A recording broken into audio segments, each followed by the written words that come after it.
Well, good morning, YouTube. All right, guys, the other day I mentioned, the other day it was yesterday, I mentioned about getting this trailer ready to go and sending a team out to Myrtle Beach with our old vending trailer. Yeah, this is what we used to use before we went to Goliath. We call it the Overland because it's called Overland. And it's in rough shape, I'm not going to lie. We had a tendency to overload this trailer. Which is why we went with Goliath. We were getting too big for this trailer to handle the amount of product and equipment that we had to move. So we went with something a lot heavier dutier. But this definitely took a little bit of a beating along the way. Now it is a 2004, so it is a 20-year-old trailer. Originally had 7,000 pound axles. I upgraded them to 8,000 pound axles the last year we had it into service. Running low G tires on it, which are much better than what came on it. But yeah, it's got a 17-foot bay in the back, so you can put a race car in it, which is what it was designed for. And it's got a semi-small living quarters up here in the front with kitchen, bathroom, so on and so forth. And back here, just a big wide open area. Like I said, you can put a car in here, but this is where we carried all the equipment. And then we lived in that tiny little space up there before Goliath. Now, after we retired this from the road, Talon and his girlfriend actually moved into it for a while. They lived in it for a couple of years, and then Talon bought the fifth wheel, basically. Not exactly that way, but all in all, that's what it, and this ended up not being used. And then when Derek moved up to the property, he lived in this for about a year, I think. But then Derek left last year, so for the last 7-8 months, it's pretty much been vacant. We've moved it around the property a couple of times, but it hasn't really been used. I do have an awning that comes on this that we used to use, not the RV awning. It will have to come off, but I got to find all the brackets and stuff because I took all of that off of the trailer when we put the awning back on it when Talon decided to live in it. So I got to go inventory all the metal framing that we took off of it, the brackets, and see if I even have everything to make it work. All right, so over here on the other side of the yard, got this old tractor. And if I'm not mistaken, below this tractor is where all the framework for it is. So I'm going to pull all this out, try to do an inventory, and make sure I have the whole system. All right, it looks like I found the 4 rafter and like truss assemblies. And guys, this is back before the YouTube days, but I actually built all this stuff. Even those machined ends, I did all of that myself with hand tools. You know, it was over 10 years ago now, and I didn't have the money to buy the big fancy awning because they wanted like $10,000 to build an awning for this trailer and just wasn't in the budget. So I called my metal distributor and ordered a bunch of metal at wholesale cost and just started building and using a chop saw, a drill press, and hand tools, sanders. And I built that, even the billet ends, just billet pieces of aluminum that I cut out and made work. And I think it was all said and done, I had about $2,500 into that very first awning. A little bit crude, but it served us good for many, many years before we went to using the one on Goliath.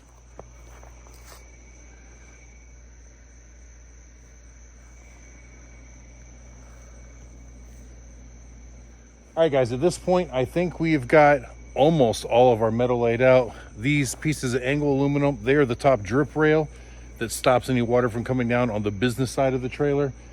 Everything over there is the framework for the awning. There are a few pieces that we're missing because I completely forgot until today when Alan and I were trying to sort all this out, is that this awning wasn't on that trailer last. After we bought that Forest River stacker, the one that got totaled back in 2021, I modified this awning to fit that trailer. So it's a little bit different now. So I don't know exactly how it's going to go back together on this trailer, but we're going to try. But I also found the canopy cover, and we took it out of its bag, laid it out. It all looks good. The complication we're going to have is on the Overland, we had what's called a rise above canopy. So it's stuck up 2 feet above the trailer to get the clearance. The stacker trailer didn't need that. So the flap on the back of the fabric that came down over that rise above part had gotten cut off and replaced with a zipper rail like we use on the new trailer. I have the zipper rail, I have all that, but the flap isn't there. So we gotta come up with something for that. I think we found most of the curtains. I don't know if they're all there or not. So now it's really about trying to get it all mounted back on there and make sure it all works. Now, Alan, Grayson, and I got so motivated in finding all this stuff, we decided to move the trailer over into a spot where we can work on it easier. Completely forgot to record all of that. So the trailer was parked back there next to the struggle bus, and now it's right here next to the house. A little bit more level here, and I've got the room to build the awning off of it this way into the yard and hopefully make sure that everything works. So the next step will be to remove the RV awning from it and start putting our rail across the top that everything mounts to. And then I gotta still find all my little brackets. There's a bunch of brackets that mounted to the trailer here and there that I've got to find to reinstall them. All right, guys, Alan and I spent the last couple of hours scraping caulk and sealant off of these aluminum pieces. They were mounted to the roof before and had sealant on them. There were roof leaks. I dumped more sealant on it. It was pretty thick, but it's done and ready. We're almost ready to where we can start mounting it to the top. But the sun's going down. It's getting a little bit late. I think we're over it for the day. It's about 7:30 at night. I think we made good progress for the day. So tomorrow, I think we'll focus on pulling the RV awning off of it, mounting these rails back up to the top, and then start building the framework and see what we're missing. So you'll find that bag full of brackets. So we'll continue this video tomorrow, guys.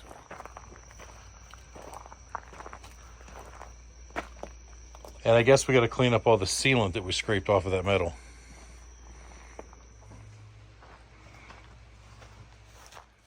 All right, guys, so it is the next afternoon. I ran some errands this morning, had to go register the motorcycle and renew the tag on my truck. And while I was gone, Talon and Alan pulled the RV awning off of here, and they searched diligently high and low to find the brackets that bolt to the side of this trailer to make the awning work. Well, we never found them. They're nowhere to be found. So we're gonna have to make some more. So I found some of the C-channel that I used to make the original brackets with, and we're gonna just start from scratch, and we've got to make 8 brackets at least to mount it to the trailer. We'll probably need some more. So basically it's the C-channel. The brackets similar to this. Now these are a little bit longer. These are about 3 inches. The ones we need are only about 1.5 inches. But then the awning can fit into here, and we had holes drilled into the sides to pin them. We bolt these to the trailer, and then the brackets just pin in. But we don't have it. So Talon's bringing the chop saw over. We're gonna set it up. We're gonna start cutting brackets. All right, so using the trusty old chop box, we cut a bunch of 1.5 inch pieces out of the long stock. Now we've got to drill 2 holes in the base to mount them to the side of the trailer, and then 1 hole in each side to actually lock in the frame of the awning. Right now, Alan is deburring them because, as you see, the chop saw leaves some pretty nasty edges on it. So we're trying to get them all cleaned up so we don't cut ourselves. All right, so we've got the top rail screwed to the top of the trailer all the way down. And we've got the new brackets that we've made bolted to them. Now the tricky part is the brackets that came off of it were all pre-drilled to line up for these next pieces to go on. And these brackets are not. So we've got to try to figure out where to drill the holes in those brackets to line up with these posts. So if you look, there's a hole drilled. Where is it at? Right there, that hole. So these would essentially fit into the bracket. Basically, these would set in the bracket like so. I'm not in frame here. So these would set inside the bracket like so, and then the holes would line up and the pin would drop in.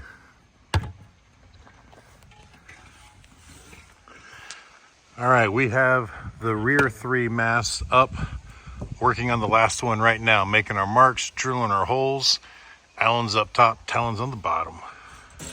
All right, now that the masts are on, we are putting up the rafter units. I have to pick up on this end for you, Zach. Ready? I'll push up, and then you can pull that out and get it centered, and then let it fall back in. All right, so then we've got a front wheel. Yeah, front wheel. Now we have a front rail that runs across the front and the legs that come off the bottom. I don't remember which one we do first, but let's figure it out. All right, so we got the top bar and the front crossbars in place, but our legs is too long. So we're gonna have to shorten them some. So I think we're gonna start by taking 1 foot out of the exterior tube. That way we'll get a little bit more adjustment. Well, technically, same amount of adjustment, but it'll sit lower. All right, all of the framework is attached, including the legs. So now we're trying to lay out the awning cover itself, which I know we're gonna have to make some modifications to, but it should still fit. All right, so we have got most of the curtains working. We've got to come up with a way to attach this one to the end rail. I can't seem to find the piece that slides through that awning track that this will then zip to. I know we had some somewhere. I just don't know where it is. Maybe it'll turn up. And then the curtain on this end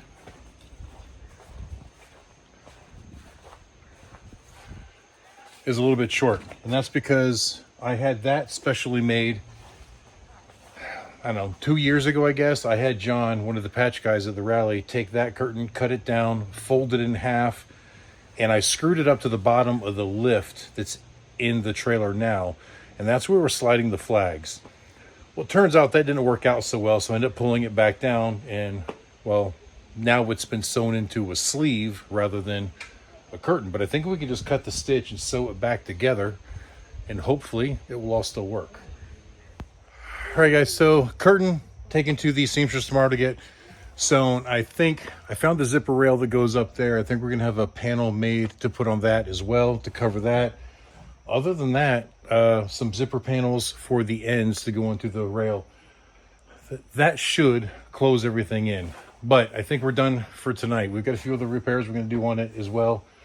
But we still got about an hour left until dark, maybe an hour and a half. So I think we're gonna wash up real quick, jump on the motorcycles and take a short ride. Just a short little loop back here, try to be back by sunset. Anyway, guys, I think that's gonna be it for this video. So thank you for watching. I hope you enjoyed it. There's more to come to get this trailer set up and ready to go, but this was a very important part, a part that we had to have done before we could move forward. If this didn't work, then we were kind of screwed. So luckily, I think we got it to work, but there's definitely more work to do. So stay tuned if you want to see more. All right, guys, thanks for watching. Until next time I see you, keep those engines running.